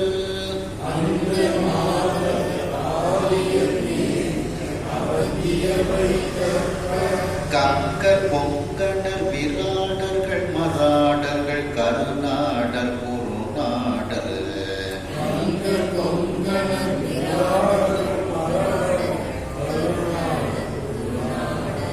அதுல கருநடர்னுக்கு கருநாடர் அப்படின்னு தெரிஞ்சுக்கங்க, துணை எழுதிக்கிட்டு. எந்த மன்னர்கள் எல்லாம் மதுரைக்கு வருகின்றார்கள் அப்படின்ட்டு இதுல வந்து சொல்றாங்க. பொங்கர், சிங்களர், பல்லவர், வில்லவர், கோசலர், பாஞ்சாலர், வங்கர், சோனகர், சீனர்கள், சீனாவில் கூட வந்திருக்காங்க பாருங்க. சீனர்கள், சாளுவர், ஏன்னா சீனாலாம் நம்ம கைலாயமே அந்த பகுதி தாங்க. சாளுவர், மாடுவர், காம்போஜர், அங்கர், மாகதர், ஆரியர், நேரியர்னா சோழர்கள்னு அர்த்தம். நேரியர் அப்படின்னா சோழர்கள். அவந்தியர், வைதர்பர், கங்கர், பொங்கனர், விராடர்கள், மராடர்கள், மராட்டியர்கள், கருநாடர், குருநாடர், இப்படிப்பட்ட நாடுகளில் இருந்தெல்லாம் மன்னர்கள் இப்பொழுது மதுரை மாநகரத்தை நோக்கி வருகின்றார்கள். மேலும் எந்த மன்னர்கள் வருகின்றார்கள்? கலிங்கர், சாவகர், பூவிடர், ஒட்டியர், கடாரர்கள், காந்தாரர்,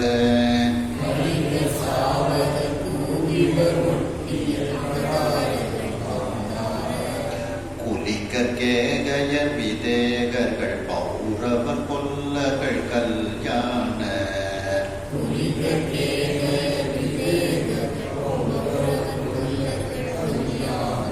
தெலுங்கர், மூர்ச்சரர், மச்சர்கள், மிலேச்சர்கள், செஞ்சையர் முதல் ஏனை,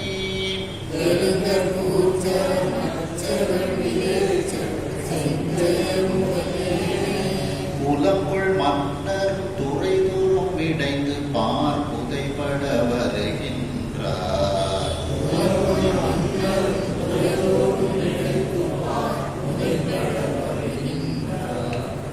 கலிங்க நாட்டவர்கள், சாவகர்கள், கோவிடர், ஒட்டியர், கடாரர்கள், கடாரர்கள் தான் மலேசியாக்காரங்க.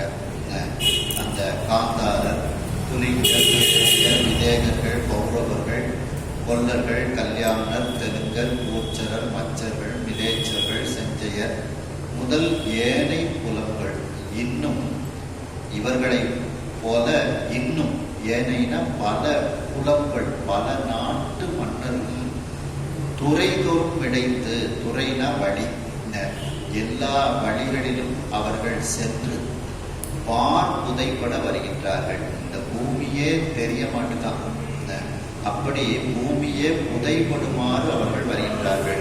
ஏன்னா அவர்கள் வரும்போது அவரவர்களுக்குரிய படைகளையும் அவர்கள் அழைத்து வருகின்றார்கள்.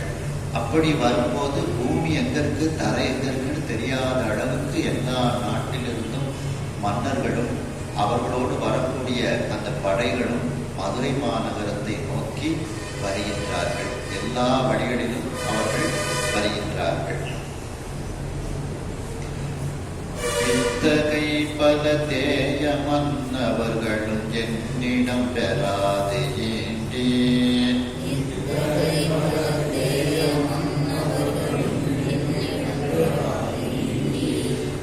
பைத்த ஆழி போல் நிலமகள் முதுகு இர பரந்த தானையராகி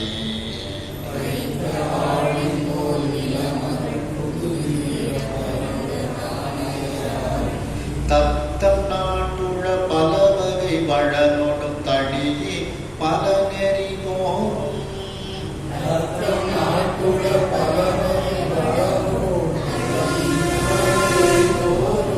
மொய்த்து வந்தவர் செழியர் போன் திருமகள் முரசு அதிர் மணமோதோ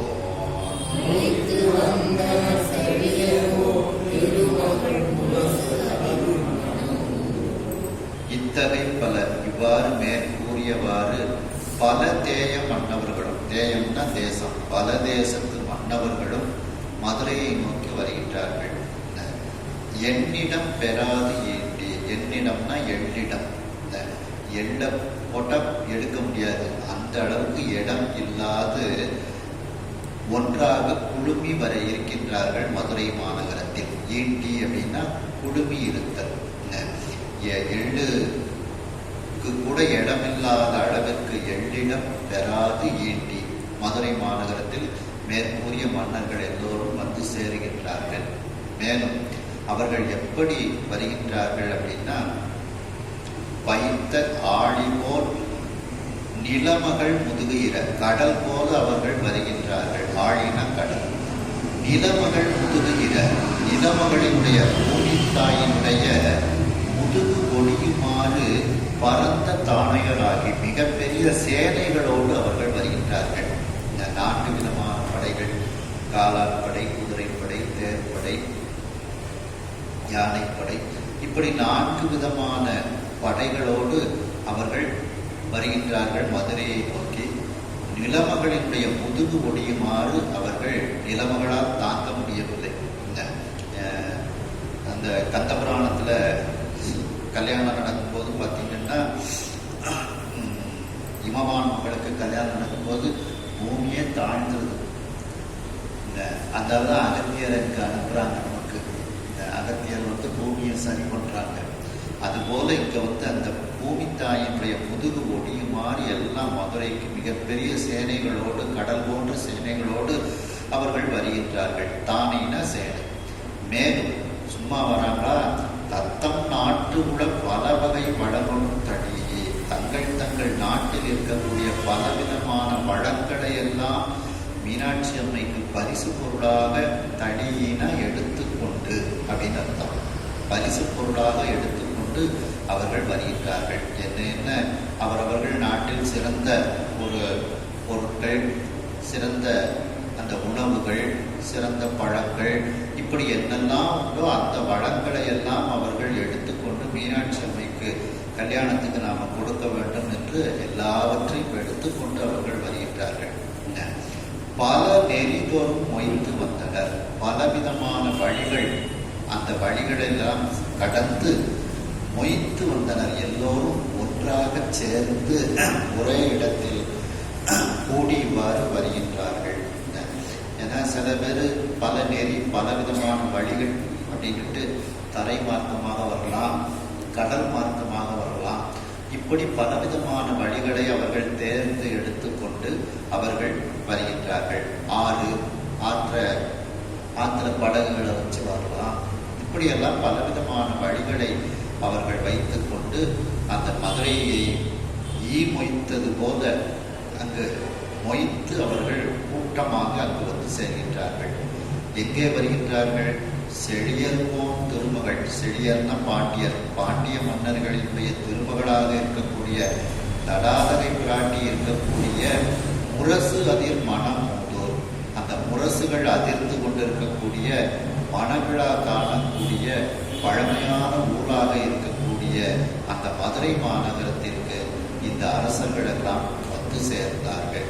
இவ்வாறு பல தேசத்து மன்னர்களும் இருக்க இடமில்லாத அளவிற்கு விழுந்தால் எடுக்க முடியாத அளவிற்கு ஒன்றாக சேர்ந்து கடல் போல மிகப்பெரிய சேனைகளோடு பூமி தாயினுடைய முதுகு ஒடியுமாறு மதுரையை நோக்கி வந்தார்கள். தங்கள் நாட்டில் உள்ள பல வகை வளங்களை எல்லாம் எடுத்துக் கொண்டு வந்தார்கள். பரிசு பொருட்களை எல்லாம் எடுத்துக் கொண்டு வந்தார்கள். பலவிதமான வழிகளை, கடல் வழி, தரை வழி, ஆறுகள் வழி, இப்படி பலவிதமான வழிகளை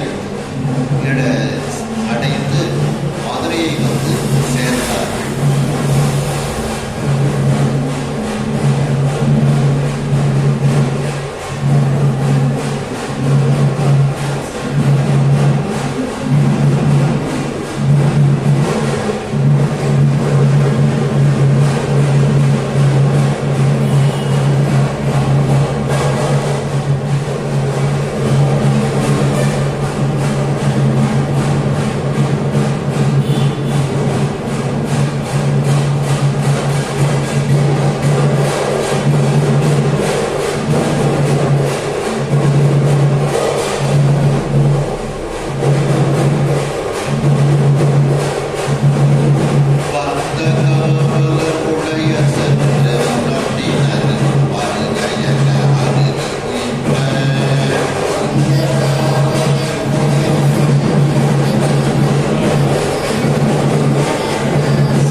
தொழுது போய் திருந்து தம் இடம்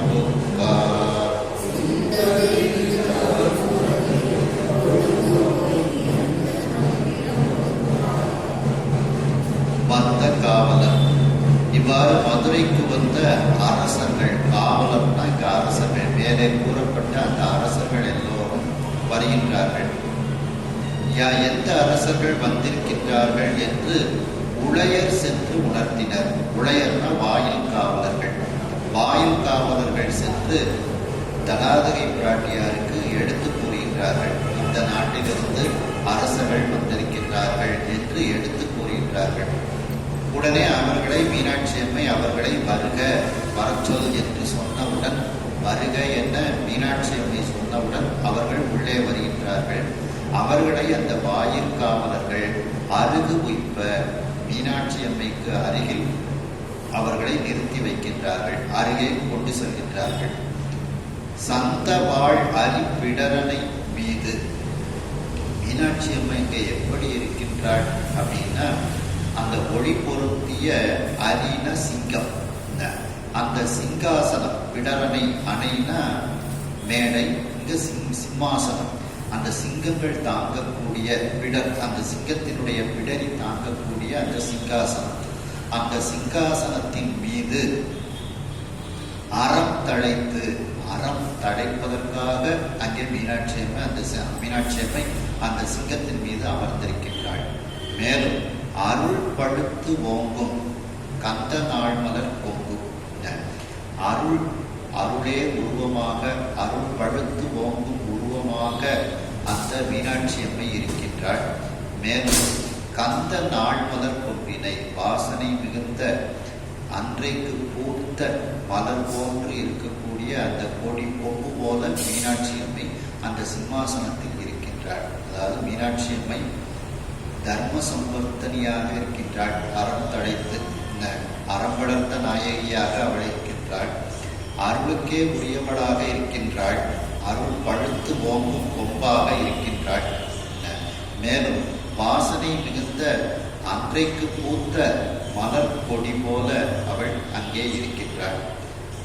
அந்த மீனாட்சி அம்மையை கண்டு அந்த அரசர்கள் எல்லாம் மீனாட்சி அம்மையை தரிசனம் செய்து கண் கழிப்புற அப்படியே கண்களில் அவர்களுக்கு மகிழ்ச்சி மேலிடுகிறது. மீனாட்சி அம்மையை கண்டவுடன் கண்கள் மகிழ்ச்சியால் மலர்கிறது. கண் கழிப்புற முடித்தானம் சிந்த விழுந்து அவர்கள் தலைமுடியில் மாலைகள் அணிந்திருக்கின்றார்கள். அந்த மாலை மணிமுடிகளோடு அந்த மாலைகளோடு மீனாட்சி அம்மை காலில் விழுந்து வணங்குகின்றார்கள். அப்ப அவர்கள் அணிந்திருந்த மாலைகள்லாம் மீனாட்சி அம்மை காலில் விழுகிறது. அந்த முடித்தாமம் அவர்கள் மணிமகுடத்தில் அணிந்திருக்கக்கூடிய தாமம்னா மாலை. அந்த அரசர்கள் மகுடத்தில் அணிந்திருக்கக்கூடிய மாலைகள் கீழே விழுமாறு சிந்த வீழ்ந்து மீனாட்சி அம்மையினுடைய திருவடியில் வீழ்ந்து வணங்குகின்றார்கள் அந்த அரசர்கள். அருள் சுரந்திட தொழுதுபோல் அங்கே அவர்களுக்கு அம்மையினுடைய அருள் கிடைத்தவுடன், அருள் சுரந்திட அப்படின்னா அம்மையினுடைய அருள் கிடைத்தவுடன் மீண்டும் தொழுது அவர்கள் அந்த அரசர்கள் எல்லாம் போய் திருந்து தம்மிடம் தங்களுக்கு என ஒதுக்கப்பட்ட அந்த இடங்களுக்கு அவர்கள் சென்று செல்கின்றார்கள். மதுரைக்கு வந்தவுடனே மீனாட்சி அம்மையை போய் கீழே மீனாட்சி அம்மையினுடைய காலில் விழுந்து அந்த அரசர்கள் வணங்குகின்றார்கள். அம்மை அவர்களுக்கு ஒவ்வொரு அரசர்களுக்கும் ஏற்றவாறு அந்த அருளை கொடுக்கின்றார்கள். அந்த அருளை பெற்றுக்கொண்டு மீனாட்சி அம்மையை வணங்கி அவரவர்களுக்கு என்று ஒதுக்கப்பட்ட இடங்களுக்கு அந்த அரசர்கள் சென்று தங்குகின்றார்கள். அப்போ அந்த அரசர்கள் மதுரைக்கு வருகின்றார்கள். வாயிற்காவலர்கள் மீனாட்சி அம்மையினிடத்தில் சென்று இந்த அரசர்கள் வந்திருக்கின்றார்கள் என்று சொன்னவுடன் அவர்களை வருக என அம்மை உத்தரவிட்டவுடன் அவர்களை மீனாட்சி அம்மைக்கு பக்கத்தில் கொண்டு சேர்க்கின்றார்கள். மீனாட்சி அம்மை அங்கு அந்த ஒளி பொருந்திய சிம்மாசனத்தில் சிங்கங்கள் தாக்குகின்ற அந்த ஆசனத்தில் அமர்ந்திருக்கின்றார்கள். அறம் தழைக்குமாறு அறம் வளர்த்தவளாக தர்ம சம்பர்த்தனியாக அமர்ந்திருக்கின்றாள். அருள் பழுத்து ஓங்கும் கொம்பாக இருக்கின்றாள். மேலும் வாசனை மிகுந்த அன்றன்றைக்கு மலர்ந்த பூக்கள் இருக்கக்கூடிய கொம்பு போல அம்மை அமர்ந்திருக்கின்றாள். அந்த அம்மையை கண்டு அவர்களுடைய அந்த அரசர்களினுடைய கண்கள் மிகவும் மகிழ்ச்சி அடைகிறது. அந்த அரசர்கள் அம்மையினுடைய காலில் விழுந்து வணங்குகின்றார்கள். அவ்வாறு விழுந்து வணங்கும் போது அந்த அரசர்களினுடைய மணிமுடியில் அணிந்திருக்கக்கூடிய பூமாலைகள் எல்லாம் மீனாட்சி அம்மையினுடைய கால்களில் விழுகிறது. உடனே அவர்கள் மீனாட்சி அம்மையை பணிந்து எழுந்தவுடன் மீனாட்சி அம்மை அவர்களுக்கு ஏற்றவாறு அருள் செய்கின்றாள். மீனாட்சி அம்மையை வணங்கி அவர்களுக்கு என்று ஒதுக்கப்பட்ட இடங்களுக்கு அவர்கள் செல்கின்றார்கள். இப்போ அம்மை நாள் மலர்னா அன்றைக்கு பூத்த மலர்னு அர்த்தம். நான் மலர் அப்படின்னு சொல்லி வரும். நாள் மலர்னா நான் மலர் அப்படின்ட்டு வரும். இந்த திருநாகர சுவாமிகள் சொல்லும்போது சுவாமியை அப்படியே புதிய பூவாகவே சொல்றாங்க. பார்க்கும் இடம் என்றும் நீக்கமர நிறைந்த பரிபூரணம்ங்கிறதுனால ஒரு பாட்டை சொல்லும்போது 5ஆம் திருமுறையில் சொல்லும்போது பார்த்தீங்கன்னா புதிய பூவினை புண்ணியநாதனை பாட்டிட்டு தான் ஆரம்பிக்கும். புதிய பூவினை அப்படின்ட்டு ஆரம்பிக்கும். மேலும் அபிராமி அந்தாதியில் சொல்லும்போது பூத்தவளே அப்படிங்கிறாங்க. புவனம் 14 பூத்த வண்ணம் காத்தவளே அப்படிங்கிறது சொல்லி சொல்றாங்க. இவ்வாறு அம்மை பூ போல இருக்கின்றாள். அந்த சிம்மாசனம் தர்மபுராதீன 10வது குருமாசனம் காசி அன்னபூரணி அம்மை திருவருட்பான்னு 10 பாட்டு எழுதுறாங்க. அதுல அந்த இருக்கின்றாள் அப்படின்னு சொல்லி சொல்றாங்க. நித்திய கல்யாணி நிரஞ்சனி நிராலங்க நித்யானந்த ரூபி நிராமய பராமர புராதன நிராவாச நிர்துந்த நிஸ்பிரபஞ்சி சத்யாதி சத்யந்தமான சிங்காசனி. சிங்காசனி சிம்மத்தில் அமர்ந்திருக்கக்கூடியவள். சத்யாதி சத்யந்தமான சிங்காசனி சக்தி உபசாந்தரூபி சச்சிதானந்த பரிபூரண சம்பு சமவாய சத்தியே சித்ரூபி நாத பரமானந்த ரூபி ஒரு ஜெகதீஸ்வரி ஞானமாம் சீவனா பிரமத்தொடு அநாதியே ஏகமாய் திகழ் பரபிரம்ம ரூபி அத்துவித சித்தாந்த முத்திதரு காசி வாழ் அகில நாயகர் கருணையா அண்ட கோடிகள் பணி அகண்ட பூரணி என்னும் அன்னபூரணி அன்னையே என்று அந்த காசி அன்னபூரணி அம்மை மேல 10 பாடல்கள் தர்மபுராதியில் 10வது திருமணாசனம் பாடுறாங்க. அதுல சத்யாதி சத்தியந்தமான சிங்காசனி, சத்தியமே உருவமாக இருக்கக்கூடிய அந்த சிம்மாசனத்தில் அமர்ந்திருக்கக்கூடியவள் அப்படின்ட்டு சொல்றாங்க. மேலும் அந்த சிம்மாசனம் சுவாமிக்கு எப்படி அறம் அந்த தர்ம விடை அப்படின்ட்டு அந்த தர்ம விடையில சுவாமி அமர்ந்து இருக்கின்றார். அதே மாதிரி இங்க சிம்மாசனத்துல அறம் தழைப்பதற்காக அறம் வளர்த்த நாயகியாக இருக்கின்றாள்னு அடுத்தால கொடுக்குறாங்க. பாடரி பிடரனை மீது அறம் தழைப்பு இருக்குமாறு அம்பிகை இருக்கின்றாளாம். அங்க தர்ம விடை, இங்க அம்பிகை அறம் வளர்த்தவளாக இருக்கின்றாள் அப்படிங்கிறாங்க. மேலும் அந்த அரசர்களினுடைய அந்த மலர் மாலைகள்னா மீனாட்சி அம்மை காலில் விழுந்து கிடக்கின்றது. இது திருநாகர சுவாமிகள் சொல்லும்போது நினைந்தொரும் அடியார்னு சொல்றாங்க. நினைந்தொரும் அடியாரை நெய்ய வைத்தார் நில்லாமே தீவினைகள் நீங்க வைத்தார் சினந்திருகு கழிற்று உரிவை போர்வை வைத்தார் செடுமதியும் தளிர் வைத்தார் சிறந்து மானோர் இனம் துருவி மணிமகுடத்து ஏறத்துற்ற இனமலர்கள் போதவிழ்ந்து மதுவாய் பில்கி நனைந்தனைய திருவடியன் தலைமேல் வைத்தார் நன்னூரியம் பெருமானார் நல்லவாரே. அந்த வானோர்கள் இனத்துருவி மணிமகுடத்து ஏறத்துற்ற இனமலர்கள் அப்படின்ட்டு அந்த சுவாமியினுடைய திருவடியிலையும் அந்த மலர்கள் எல்லாம் இருக்கின்றது, திருமுடியிலும் அந்த மலர்கள் இருக்கின்றது அப்படின்ட்டு அந்த பதியத்துல சொல்றாங்க. அடுத்த பாடல்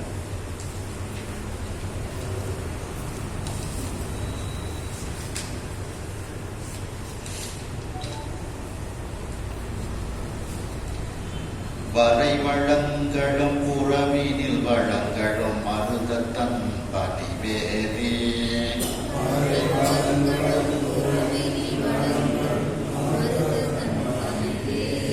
தரை வழங்களும் சலதிவாய் நடைக்கலம் தரு வழங்களும் ஈண்டி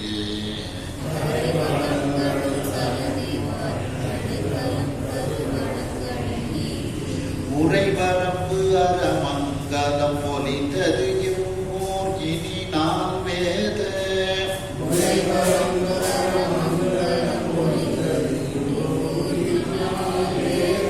கரை கடந்தவர் திருமணம் செய்யவர் காட்சியை பகர்கின்றே.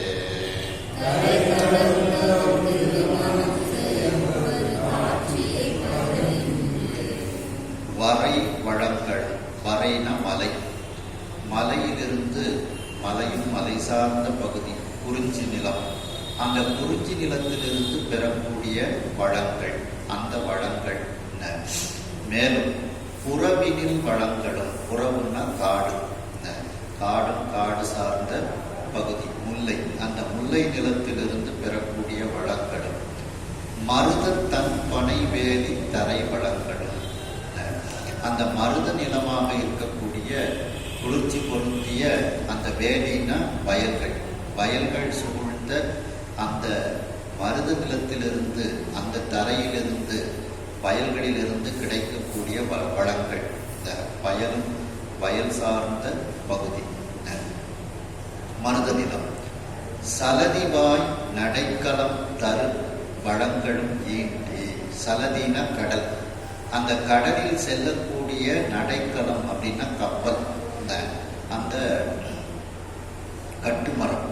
அந்த கப்பல்களில் இருந்து வெளிநாடுகளிலிருந்து பெற்று வரக்கூடிய அந்த வளங்கள், இந்த மேலும் கடலிலிருந்து கிடைக்கக்கூடிய அந்த வளங்கள், நெய்தல், அந்த நெய்தல் நிலத்திலிருந்து கிடைக்கக்கூடிய வளங்கள், இவைகளெல்லாம் மதுரை மாநகரத்தில் ஈட்டி ஒன்றாக சேர்க்கப்படுகிறது. அந்த மங்களமான பொருட்களினுடைய அந்த அது அங்கு குழுமி இருக்கிறது, மிகவும் அதிகமாக அந்த மதுரை மாநகரத்தில் இருக்கிறது. அது இவ்வளவு இருக்கின்றது என்று சொல்லக்கூடிய அளவில் இல்லை. உரை வரம்பு அற மங்களம் முடிந்தது. அதாவது அரிசி நெல் இத்தனை மூடை இருக்கு அப்படின்ட்டு அளவு சொல்ல முடியாது. மருத நிலத்திலிருந்து கிடைத்த நெல் இவ்வளவு இருக்கின்றது, இத்தனை மூடைகள் இருக்கின்றதுன்னுட்டு அளவு சொல்ல முடியாது. மலையிலிருந்து கிடைக்கக்கூடிய அந்த தேன் இதெல்லாம் இவ்வளவு இருக்கு அப்படின்ட்டு அளவு சொல்ல முடியாத அளவுக்கு உரை வரம்பு அற சொல்லும் அளவற்று அந்த மங்கள பொருட்கள் எல்லாம் மதுரை மாநகரத்தில் இவ்வாறு பொலிந்து இருக்கின்றது. அப்படி பொலிந்து இருக்கக்கூடிய இவ்வூர் இந்த மதுரை மாநகரம். இனி இதுவரைக்கும் நான் சொல்லியாச்சு. இது இப்ப மதுரையை எப்படியெல்லாம் அலங்காரம் செய்தார்கள், மதுரையில் எப்படிப்பட்ட பொருட்கள் எல்லாம் இருக்கின்றது அப்படிங்கிறத இதுவரைக்கும் சொல்லியாச்சு. இனிமேல் 4 வேத கரை கடந்தவன், அந்த 4 வேதங்களாலும் காண முடியாத அந்த வேதங்களின் வரம்பை கடந்தவனாக இருக்கக்கூடிய அந்த சிவபெருமான், 4 வேதங்களும் இன்னும் துதித்துக் கொண்டு இருக்கக்கூடிய அந்த சிவபெருமான், அந்த சிவபெருமான் திருமணம் செய்ய வரும் காட்சியை பகர்கின்றார். அந்த தடாதகை பிராட்டியாரை திருமணம் செய்வதற்கு எப்படி வருகின்றார் அப்படிங்கிற காட்சியை உங்களுக்கு நான் எடுத்து கூறுகின்றேன் அப்படின்ட்டு அகத்திய முனிவர் எல்லா முனிவர்களுக்கும் எடுத்து கூறுகின்றார். அதாவது குறிஞ்சி, முல்லை, மருதம், நெய்தல் ஆகிய 4 விதமான அந்த நிலங்களிலிருந்து கிடைக்கக்கூடிய மங்களமான பொருட்கள் எல்லாம் அளவுக்கு அதிகமாக, அளவு சொல்ல முடியாத அளவிற்கு மதுரை மாநகரத்தில் இப்பொழுது இருக்கின்றது. அப்படி எல்லா மங்கள பொருட்களையும் கொண்டு ஒளிவோடு இருக்கக்கூடியதாக மதுரை மாநகரம் அந்த ஊர் இருக்கின்றது. அடுத்து அந்த 4 வேதங்களும் கரை கடந்த அந்த 4 வேதங்களும் துதிக்கின்ற சிவபெருமான் திருமணத்திற்கு மதுரை மாநகரத்தை நோக்கி எப்படி வருகின்றார் என்பதை நான் கூறுகின்றேன் அப்படின்ட்டு இதுல சொல்றாங்க. ஏகநாயகி மீண்ட பின் ஞாட்பு இகந்து ரசத கிரியைதே.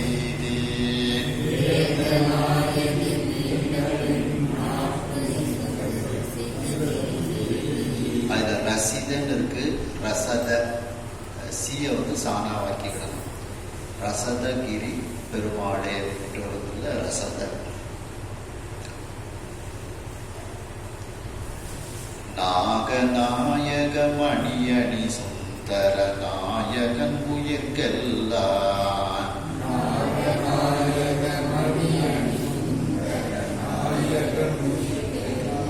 போகநாயகன் ஆகி போகம் புரி புணர்வு அறிந்து அருள் நந்தி.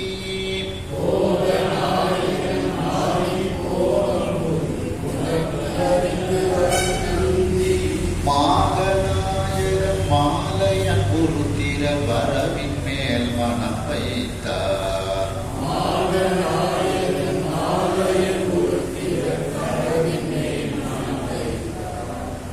ஏகநாயகி, ஏகநாயகியாக தனித்துவம் வாய்ந்த நாயகியாக இருக்கக்கூடியவள் அந்த மீனாட்சி அம்மை.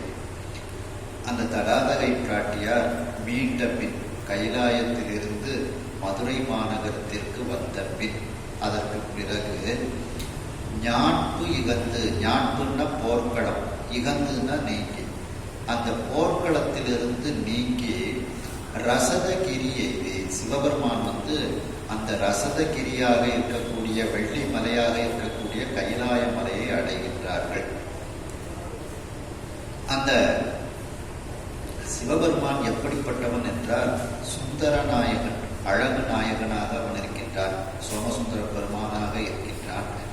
நாகநாயக மணியணி, நாகங்களுக்கெல்லாம் நாயகமாக இருக்கக்கூடிய, தலைமையாக இருக்கக்கூடிய அனந்தன் முதலிய பாம்புகளினுடைய மணிகள், அந்த மணிகளை எல்லாம் அழகிய ஆபரணங்களாக கோர்த்து அணிந்திருக்கக்கூடிய சுந்தரநாயகர். நாகமணிகளையெல்லாம் ஆபரணமாக அணிந்த அந்த பேரழகு நாயகனாக இருக்கக்கூடிய அந்த சோமசுந்தர பெருமான் உயிர்க்கெல்லாம் போக நாயகன் ஆகி, இந்த உயிர்க்கெல்லாம் போகத்தை கொடுக்கக்கூடிய, இன்பத்தை தரக்கூடிய நாயகனாக ஆகி, போகம் புரி புணர்வு அறிந்து இந்த உயிர்களுக்கெல்லாம் இன்பத்தை அருளுவதற்காக விரும்பக்கூடிய அந்த திருக்குறிப்பை நந்தியம்பெருமான் அறிந்து கொள்கின்றார். உணர்வுன்னா விரும்பும் திருக்குறிப்பு. சுவாமி எல்லோருக்கும் இன்பத்தை புரிய அருள்வதற்காக, போகம் புரி போகத்தை அருள்வதற்காக விரும்பக்கூடிய அந்த திருக்குறிப்பு, அதான் உணர்வு. அதை அறிந்து நந்தியம்பெருமான் அதை தெரிந்து கொண்டு அருள் நந்தி, அந்த அருள் மிகுந்த நந்தியம்பெருமான் மாகநாயகன், மாகநாயகன்னா இந்திரன், இந்திரன், திருமால், பிரம்மன், உருத்திரர், இவர்களெல்லாம் இங்கே வர வேண்டும் அப்படின்ட்டு அவர்கள் மனதால் நினைக்கின்றார் அந்த நந்தியம்பெருமான். அதாவது கல்யாணத்துக்கு உரிய வேலைகளை எல்லாம் செய்ய வேண்டும் அப்படின்ட்டு சுவாமி வந்து நந்தியம்பெருமானை நோக்கி நினைக்கிறாரு. சுவாமி என்ன நினைக்கிறாருங்கிறது நந்தியம்பெருமானுக்கு தெரிகின்றது. சுவாமியினுடைய திருவுள்ள குறிப்பை நந்தியம்பெருமான் தெரிந்து கொள்கின்றார். தெரிந்து கொண்டு எல்லாரும் கைலாயத்துக்கு கல்யாணத்துக்கு போவதுக்கு வரணும் அப்படின்ட்டு நந்தியம்பெருமான் நினைக்கின்றார்.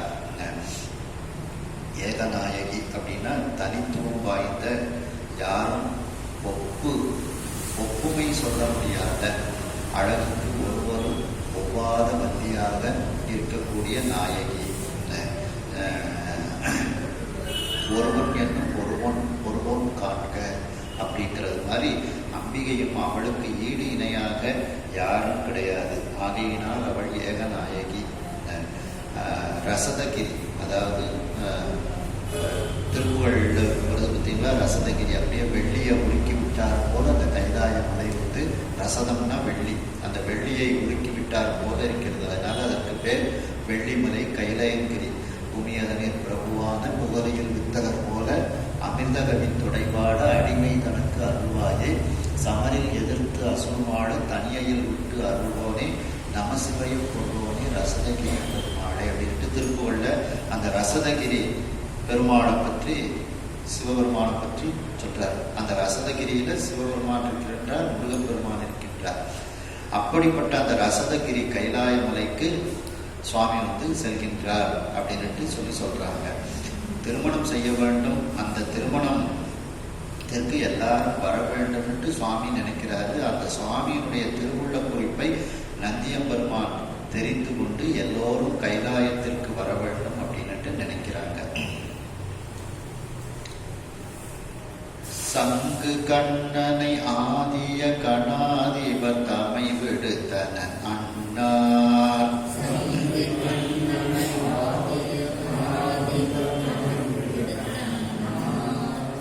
செங்கண் ஏற்றவர் மாலையன் முதற் பெரும் தேவர் மான்பதம் எய்தியே,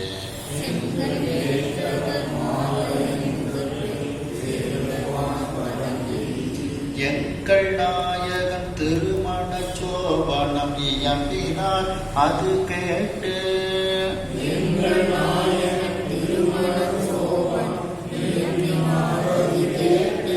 பொங்குகின்ற பேரன்பு பின் தள்ளுற கொள்ளன வருகின்றார்.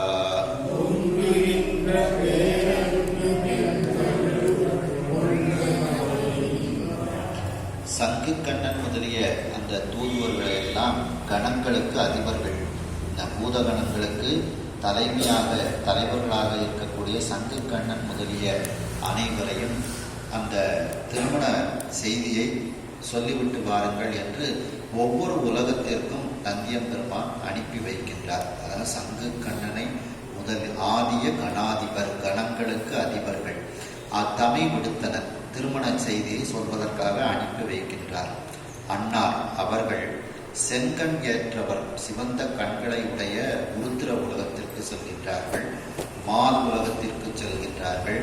அயன் முதற் பெரும் தேவர் வான் பதம் எய்தி அந்த வைகுண்டத்திற்கு சென்றும் அந்த பிரம்மலோகம் சத்தியலோகத்திற்கும் சென்று இவ்வாறு தேவர்களின் முதன்மையான தன்மையை உடைய அவரவர்களுடைய உலகத்திற்கு சென்று வான் பதம் எய்தி, அதாவது உருத்திரலோகம், வைகுண்டம், சத்தியலோகம், இப்படிப்பட்ட அந்த வான்பதம், அந்த வான் உலகத்திற்கெல்லாம் அந்த சங்கு கண்ணன் முதலிய அந்த கணத்துக்கு அதிபர்கள் எல்லாம் அந்த இடங்களை அடைந்து எய்தி அடைந்து எங்கள் நாயகன் திருமண சோபனம் இயம்பினார். எங்கள் நாயகனாகிய சிவபெருமானுக்கு திருமணம் நடக்க இருக்கின்றது என்று அந்த செய்தியை அவர்கள் கூறுகின்றார்கள் அவர்களிடத்தில்.